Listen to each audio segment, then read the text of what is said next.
This is Speak Up. I am Sandra Shorty. Welcome back to this show. I am very delighted to have Andrew Lester back with us. Welcome to the show, Andrew. Hi, pleasure to be back. Thank you. Andrew has an MBA. He's a certified public accountant. He worked as a financial analyst in industry before spending 40 years on Wall Street. Therefore, I have certainty that he knows both industries operate.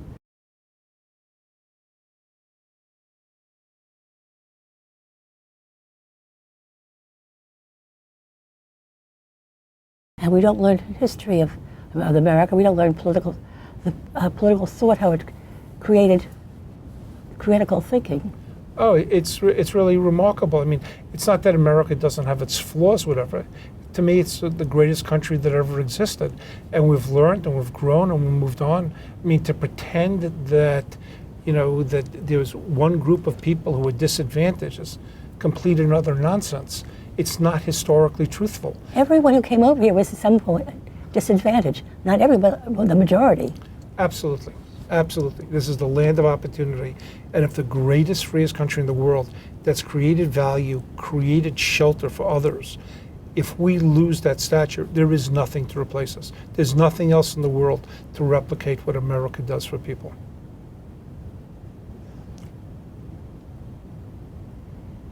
One thing that's interesting is how Congress got paid during shutdowns, but others did not.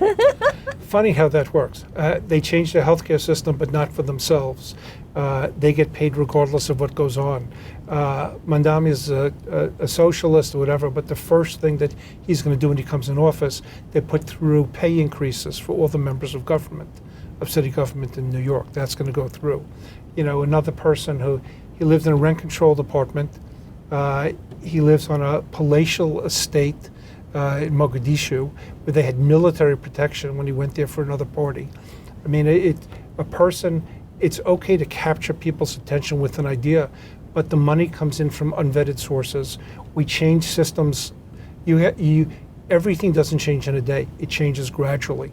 We create rank voting, which lets inconsequential people garner votes along the way and disrupt the system. There was a traditional number one and number two. We then changed the system so there's 8 times matching.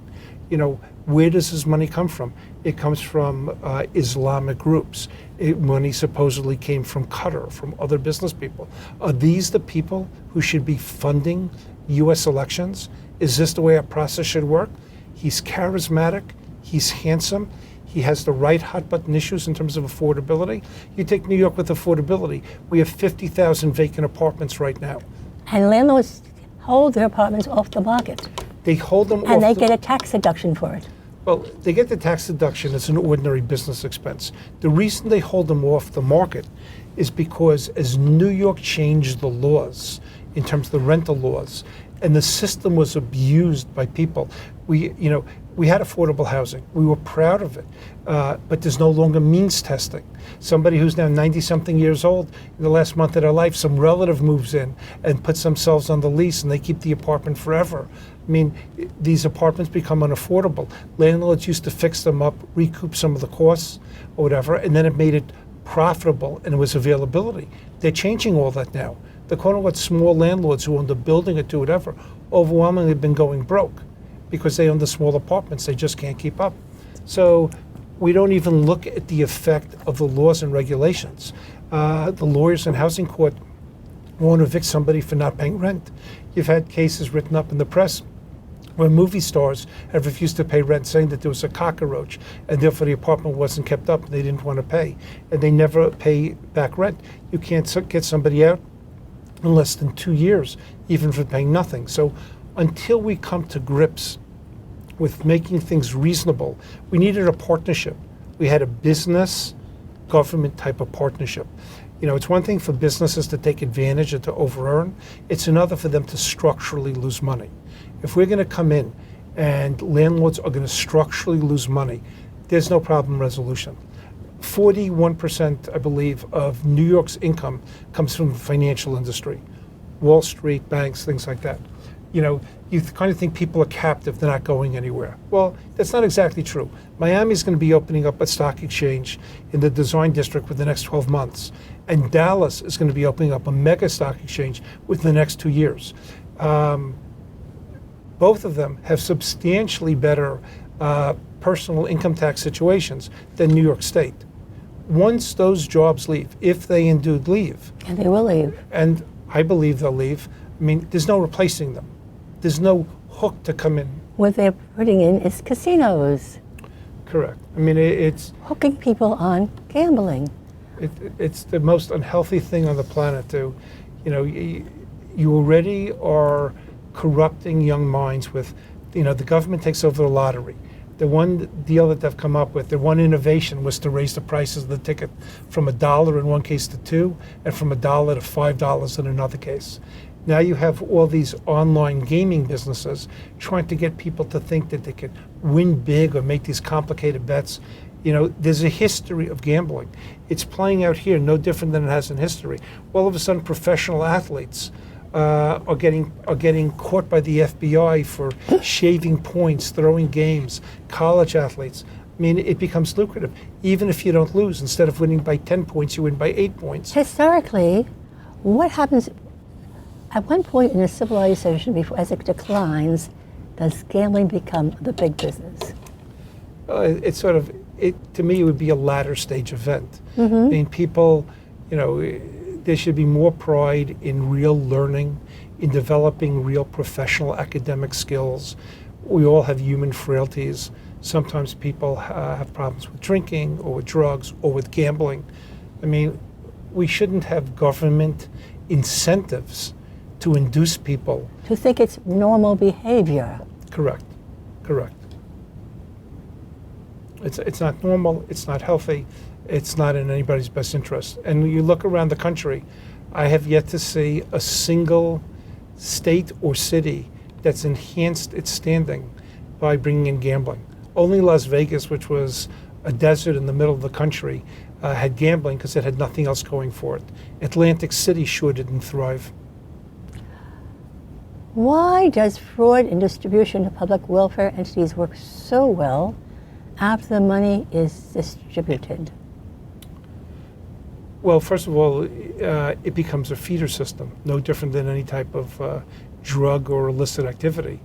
Once it starts, they think they can get more. They never want it to end. More people observe what's going on, and everybody wants to tap into the system.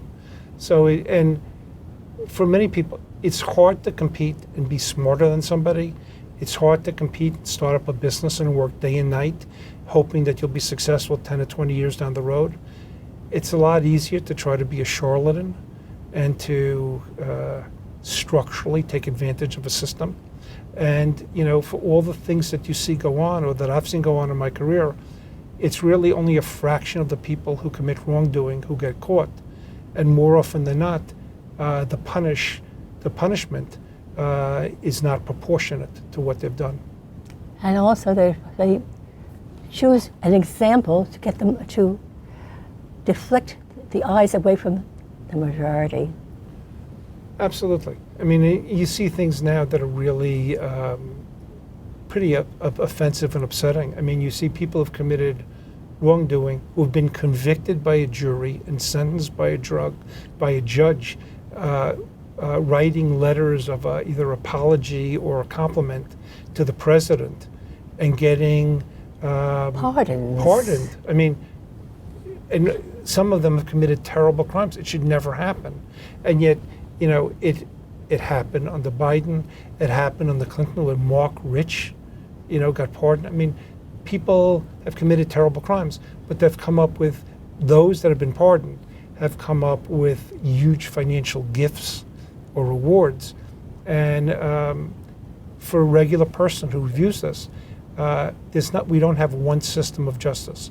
We have one system of justice for people with great wealth who have the means of doing and different connections. things. And the connections. It's just not right. And democracy is great, but it's sort of frail. People have to get up and believe that it's fair, that they're working towards a system and it works the same way for everybody. And if we deviate from that and people lose confidence in what we're about and how we're working, we're not going to be able to regain that. What would you like the audience to take away with them? I think people have to be much more involved. And I think people, in most of the world, you have people willing to lose their life to fight for freedoms and the right to vote. I mean, here people aren't involved. You have the minimus portions of the population voting, and then they're not happy with the outcome. I mean, I think on one hand, voting has to be incredibly simple. It has to be citizens voting and showing up. Absentee ballots and things like that are incredible flaws of process. I understand what they did during times of COVID, but that's over and we should get back to regular voting.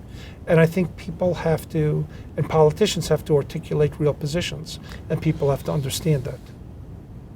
Yes, and it seems to me that once you put in place a temporary program, somehow or another it becomes permanent. Point well taken. I mean, after 9/11, as tragic as it was a 9/11 commission, oversee the rebuilding of downtown Manhattan, make sure things are done right with buildings. 15, 20 years later, everything was redone. Can't get rid of the commission. Can't stop paying them. People keep their titles. I mean, once again, if you follow the money and see what's happening, people in these charitable organizations are dramatically overpaid. The people who head up these colleges and universities are overpaid. Elizabeth Warren taught one course at Harvard and got $400,000 a year. There are things that don't make sense that are going on. Columbia University, which is sponsoring all this bad activity, is one of the 3 largest landlords of New York. Should we continue to give them write-offs and tax abatements? They or NYU, as soon as they buy a building, it falls under the heading of the college and university, and it goes off the tax base. Everyone else in the state subsidizes what's going on. The trust and endowments there make a fortune and they don't pay any taxes. When NYU was shamed, all of a sudden they made the medical school free for everybody. So I don't understand why you can make a medical school free for everybody when they're crying about the cost of everything, and yet they have these trust and endowments earning a fortune, and yet they pay no taxes. So, I think we set things up with the best of intentions. I think the government and other institutions have to step back and revisit some of this and say, we understand why it was great 50 years ago or 100 years ago, but as these institutions become self-perpetuating, we really have to revisit it. There's a difference between not being charitable and not being good people and having a process. So we get back to the term process. Go ahead. Things should be set up. When you're at a company, most companies have what would be called zero-based budgeting. Sometimes there's a change in the world, and the company said, we've done this, and we've grown this expense, we've grown this area for 20 years. But the world's changed, and it's no longer relevant, and it doesn't make sense. You look here, we have the MTA. You go on a subway, there's no ticket takers anymore. You drive in your car, there's no towboat people. And yet the cost of the labor on their expenditures goes up every year. How is that even possible? Well, they don't fire people. They just keep them forever. They abuse the system so that they get enormous amounts of money in retirement. And when you work in industry, I didn't get to work 20 years and retire and get the same amount of compensation. I got to work, 50 years before I could step back and say, okay, I'm okay now. So these things have to be revisited. Every once in a while, the newspapers would do a story on how the last 3 years of somebody's career, when they're union workers, they'd work every hour of overtime. Their money in retirement exceeded their peak earnings in their career. And yet nothing has done to permanently rectify it. When cameras were put in the Transit Authority to make sure that people punched their own tickets, the cameras were broken, even though we were in enclosed indoors and only the employees were let in there. So, we're not doing what we should be doing to make the system fairer. And, on one hand you go, well, there's inflation, the costs are up. Part of the reason, and quite possibly a substantial amount of the costs being up, are inflated expenses that don't make sense and that aren't economically justified. And on the other hand, tax loopholes and corporate abuses that, if closed, would bring up a fair amount of money. And the government should also more intelligently, which they have not done, decide how should we spend our money. I mean, Mayor Bloomberg, who did a fabulous job, brought in a joint venture with Technion to make New York City a center of education. Mandami wants to eliminate that. You know, making things quote unquote affordable sounds nice. He wants to open supermarkets. Well, the first thing you read about as how his brothers and cousins are buying up real estate, while AOC's family and supporters are buying up real estate to sell it to the city so that that could be the sites for these Supermarkets, and they will get the contracts. Correct. And the only thing I can guarantee you, there's no possibility on God's earth that this will not cost New York hundreds of millions of dollars or more. Supermarket industry is incredibly competitive. The companies the public companies do a spectacular job working on thin margins to provide what they can. And in underserved communities, you have bodegas that do a great job as well. There's no room for these people to come in, for the city to come in. If their expenses are underwritten. Correct. So therefore, they could charge anything or Correct. nothing. They can temporarily, but they always got a free handout. Democratic presidents took care of them to make up the differences so be hidden. I mean, even Governor Cuomo. I mean, you couldn't even make this up in a children's story. He rebuilds the Tappan Zee Bridge. He doesn't disclose where the money's coming from. He doesn't disclose the cost of it. He builds it and then names it after his father. These things don't make sense. So you don't really know the cost. We have congestion pricing. Mandami wants to give free bus rides to everybody, while people who drive into the city should pay $9 just for the privilege of coming in, while you're giving away the rest of it. The money has to come from somewhere. There are no free lunches. So, you know, again, from a process perspective, you'd want to think about what's the thought process? What am I looking to accomplish here? What's being done? And if you don't go about it intelligently, and if you don't think from a process perspective, it's just not going to end well. Then we have now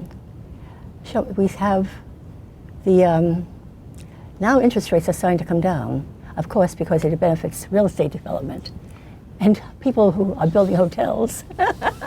Well, the interest rates were sort of manipulated by global central banks to try to create demand, incentivize things, to bail themselves out from incredible financial distress. And what it does is really inflates prices. The markets get it. It drove up the values of real estate. It drove up the value of other things. What low interest rates do, it helps everybody hide from the financial obligations. I mean, Germany's toast, France is toast, but tragically, the US is getting to be toast. We now have like $39 trillion of aggregate debt. We need low interest rates in order to service the debt. We have locked in trillion or multi-trillion-dollar a year deficits. And the real question, and I've been wrong about this to be fair, because I never thought it would get to this level without sort of an economic calamity. So I've been wrong, but I've been wrong in terms of timing, but not direction. We have to service that debt. Trump could put in whoever he wants to put rates, whatever rate they want. The numbers are going up. At some point, there is no marginal buyer. You have the creators of stablecoin crypto buying the two of the largest 5 buyers globally of U.S. Treasuries. You know, I would argue that. Repeat that? Two of the question is who buys U.S. Treasuries. We used to talk about the Japanese are buying and the Chinese are buying, whatever. Two of the largest buyers now are companies that created crypto stable coins. So that they're going to, shall we say, base the value on the cost of the treasuries or the interest on the treasuries? Correct. What it really does is permit a recognized, mutually agreed upon measure of value with a return. So it gives confidence for actors all over the world to transact, knowing that they'll accept this as a currency because it's backed by U.S. Treasuries. It's not betting on a stock going up and down. It's backed by treasuries, by the U.S. government. Correct. And like bailing out an industry, a company. but you also create a circumstance where we don't really know who all the borrowers and lenders are. You know, why can't they just transact in treasuries? Why wouldn't they go to leading global banks? What is this accomplishing that the government might want to opine on if they knew all the facts of the transaction? Mm-hmm. Interesting. So that really can support all kinds of illegal acts, all kinds of entities which might even be criminal. Correct. If Really criminal. Right. If in you the look at sense. it, I mean, unfortunately, in the U.S., we can't be defeated militarily, but we should have a big sign on a country for sale. Anything could be bought. You know, the largest backers of our private equity firms are the Chinese sovereign wealth fund and the Arab countries. They get the technology they want. They have the partnerships that they want. They have the access that they want. I mean, you know, so it avoids the public scrutiny that otherwise should be present. I mean, the Chinese haven't stopped hacking us and stealing data or stealing intellectual property from our companies. I really think we need to operate with more of a sense of national purpose the way we used to. That's right. The Chinese invest in all the major companies and the hedge funds, anything. Absolutely. I mean, I actually think it's more difficult for certain hedge funds to do some of this in today's know your customer rules and what have you than it is for the financial institutions. But who's looking over their shoulder? Well, you have the SEC, so it depends. At the moment, I think things are incredibly lenient, and But they'll pick on one hedge fund, and not the 100,000 of others. correct. It becomes targeted enforcement, looking to, you know, who's interfering with us, who's doing something we don't like. It becomes very, very selective. So you know, institution and these hedge funds, many of them are focused on how do I make the most amount of money? I don't need to be a crusader. I don't need to embarrass the government. I don't need to try to short a security and undermine a company. You know, they're pretty smart people who run them and incredibly Brilliant talented. people. Yes, and they focus in and say, I don't need this headache. I'll just focus in on growing my business and doing well. I think that, you know, for generations, you know, Americans have been leaders to the world in terms of our values, our systems, our sense of right and wrong. I think we have to sort of dust that off and get back to it once again. We were the policemen for the world, and you know, for whatever he's done right or wrong, watching Trump assert U.S. military again really calmed everything down pretty quickly. They don't want to mess with him. Watching the abuse of drugs and what's happened across America is tragic. And I'm not a lawyer, and I have no opinion on sort of knocking out these boats as he's been doing. But you know, from all the photos I've seen, none of them look like fishing boats to me, and none of them look like tourist boats.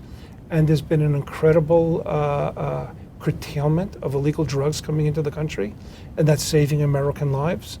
And I think that's a wonderful thing. I think that we have to have more of a moral clarity and a compass so that we all agree. I think Democrats and Republicans literally have to work together on this. You can't have our policies and beliefs change with each administration. I think the Constitution did a lot of great things. I think we got to get back to being more adherent to what was going on. When the Democrats come in, despite the Constitution saying to the otherwise, they're determined to turn the District of Columbia into a state. Why? Because they think they can get 2 Senate votes and 1 or 2 congressmen to help manipulate or game a system. That's sort of not supposed to be what it's about. We all know what it's about. And until we have higher quality people, it's really not going to improve. And I really find that incredibly distressing. You know, it's no longer the United States, it's more like a bunch of states. And each state has a very different composition and value system. And I don't think it's really healthy. I understand them being able to do different things and live life however they want, but we shouldn't be able to game a constitutional system based upon whatever's going on. We really need to learn about what the Bill of Rights were about, why the Bill of Rights came into being. Yes. Maybe even read the Federalist Papers. I agree. And I read something just this past week where like less than 20% of young people, as defined as like high school and college age people, will read a book. You can't get your news off TikTok. You can't get your news off Instagram. To be honest, I don't think you get your news off mainstream media, but there are a lot of podcasts, high quality ones, not the clowns like the Tucker Carlsons or the Candace Owens, but there's a lot of good information by smart people. There are a lot of things you could read about, on investing from, Howard Marks and Mario Gabelli and Lee Cooperman and, Warren Buffett. If you have nothing to do, you could reread the Berkshire Annual Letters where he used to, kind enough to share some really great thoughts on investing in business that people could learn from. I think we've gotten too far away from that, and I think it undermines the system. Andrew Ross Sorkin just wrote 1929. I always studied a fair amount of that, and I read his book. Really, for people who haven't read it or aren't into it, it's a great single source for everything. He had a lot of good work in it, discussing the structural failures we had as a country, leading up to the ability to create financial failure that led to the Great Depression.